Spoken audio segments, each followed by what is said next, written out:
This is the MC Reggie Fresh Morning Show. A station that pays.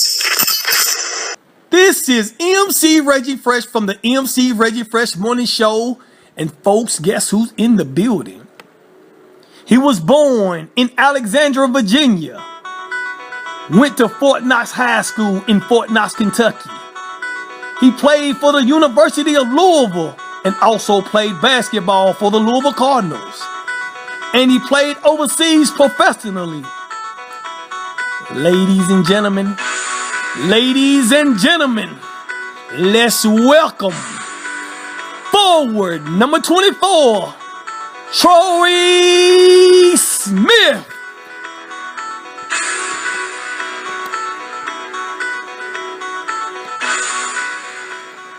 What's going on, brother Troy? And welcome to the MC Reggie Fresh Morning Show. What's up, my brother? Nothing too much. Maintaining. How you doing? Hey, man, doing wonderful, brother. Doing wonderful. Let's talk about your experience being a Louisville Cardinal in your Louisville career. Okay, no problem. All right, man, listen. What made you want to play basketball? Well, at the end of the day, I grew up on it. My brothers played. My father coached me, so it was in the bloodline for real. Already in the bloodline. Man, right. you ain't gonna believe it, man, but it was like in 1989. It might have been like 89, something like that. I mean, not 80. It might have been, back in the 80s, it was like the middle 80s, whatever it was, man. I remember I took a crew of brothers from my hometown, Lebanon, Kentucky. We went down to Fort Knox, man, and we went to this club called the Eagle Nest. And you was in there real tall. You remember that? Yeah, remember that club? Yeah, that was a little hangout when I was coming up in high I was school. like, man, sure. that joker need to come. I said that joker need to come to Lebanon to one of our dirt bowls.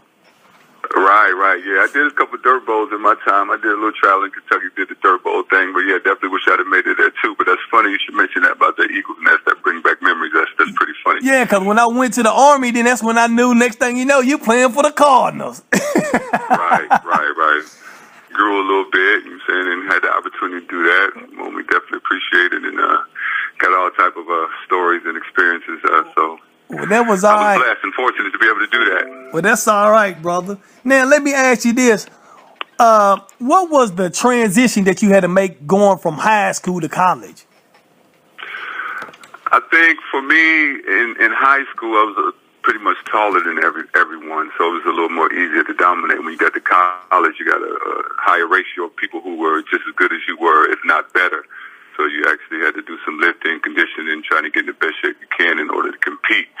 So just being on the floor and being probably the most dominant player on the floor in high school, it transitioned to having to compete with people just as good as basically on your level. So you're stepping up every level. It gets even greater when you go from college to the NBA. You got to be really ready to make the jumps. You know what I mean? All right. Now, what was the feeling, man, when you got that call when you knew you was going to go to Louisville? How did you feel? Well, I felt good. It was a tough decision because when you're coming out of high school, obviously if you're good enough, you have the opportunity to go to quite a few different schools. Right. You know, so once it narrowed down, it actually came down to Louisville, Kentucky. And to tell you a funny story, I actually committed to Kentucky first. A lot of people don't know that. I was going to ask you that. Right. But they were going through a troublesome time where the coach had ended up getting fired and Rick Pitino wasn't announced as the coach yet. Decisions need to be made. So Louisville was right there in the thick of things too. You know what I mean? So it all transpired and we ended up at Louisville. But I'm glad we made the decision that we made. All right, that's what's up, man. So was you a Kentucky fan or a Louisville fan? Even though you was from Virginia and you was a military guy, your dad was in wasn't. Yeah, I didn't have a favorite at that time. I didn't know the level of how competitive it was. Right. You know, the actual rivalry. You're really not aware of how drastic it is until you're actually living in the state. You're going through it. So being from Virginia, you don't know the magnitude of the rivalry. But, you know, you quickly learn, you know what I mean? So, definitely quickly learn. You already know. And you know what, man? If I was coming up and I had a son and I lived in Kentucky, like Marion County, if I was living in Marion County and I had a son probably about, let's say I lived in Louisville and I got relatives from Lebanon, Kentucky. Man, do you know it's only one school there, and all you got to do is dunk. And all the competitive schools in Louisville, if they had an uncle or an aunt or somebody who live in a small town like that and let them go finish their last 2 years, man, that's a big advantage. Right, yeah. I definitely agree with you. You understand what I'm saying? Yeah, for sure, no doubt. Because we only had one school.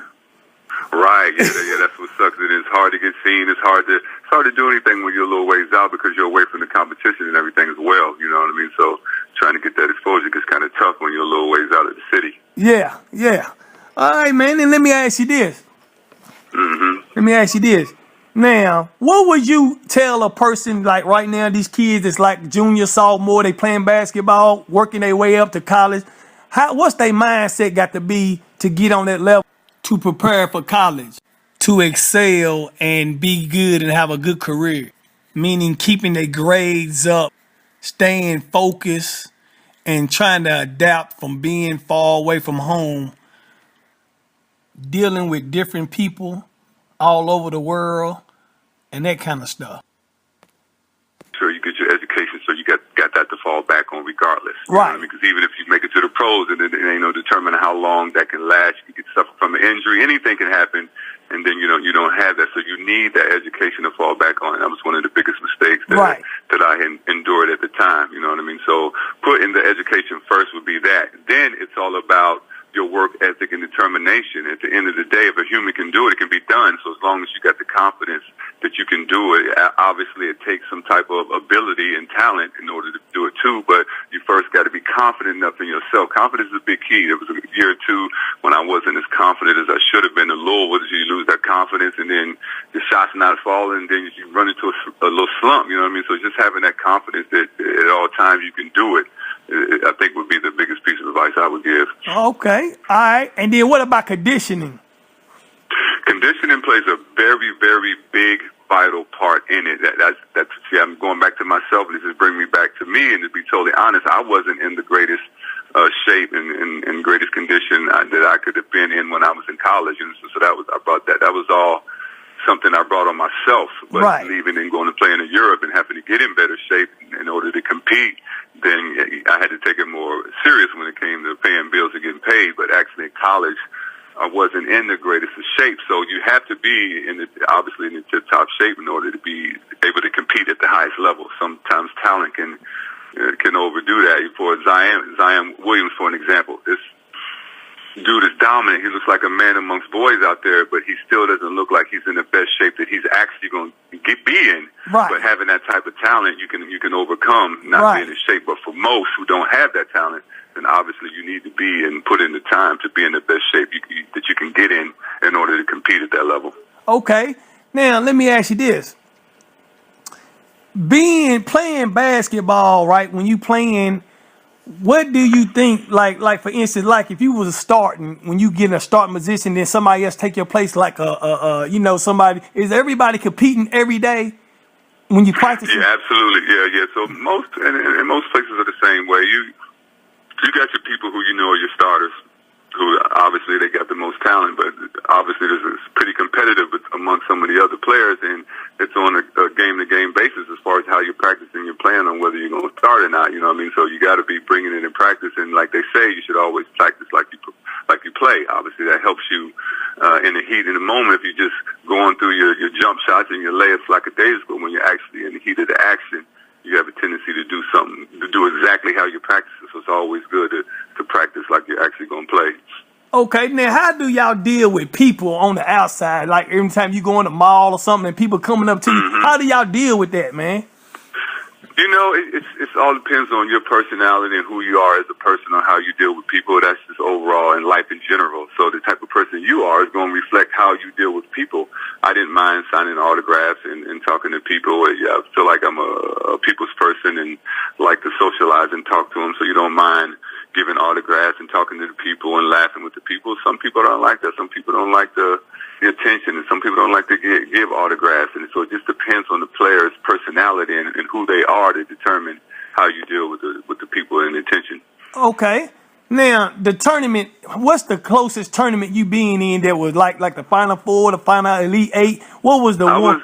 I was in Sweet 16s. Calvert Chaney tore us up once, and then Rodney Rogers from Wake Forest Yeah. tore us up another year. So we made it to the Sweet 16. We had two really good teams. One team was with Felton Spencer and LeBradford Smith and Keith Williams. We had a pretty Tony Kimbrough. We had a nice squad against that Wake Forest team, and we had a nice squad with Cliff Rozier and a lot of other good talent that we had on that team against Indiana. Just fell short right at that Sweet 16. That's cool, man. That's all right. Well, look, man, I appreciate you being on my show and stuff, man. You got any shout-outs you want to give to anybody?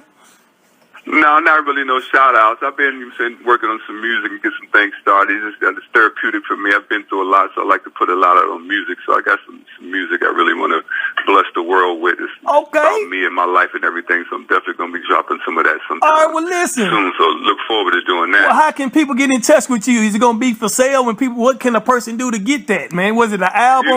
Right now I'm hanging on to it and putting it all together and everything, but it's going to be coming soon. I'm definitely going to let everybody know how they can get a feel for that, because like I said, the creativity, you just got to push yourself. It's therapeutic for me. I've been through a lot, so I like to put that on wax and get the feeling now, and it makes me feel better when I'm doing it. Well, that's what I'm talking about. I definitely need to get me one of the CDs whenever it come out, man. I'm definitely going to support that.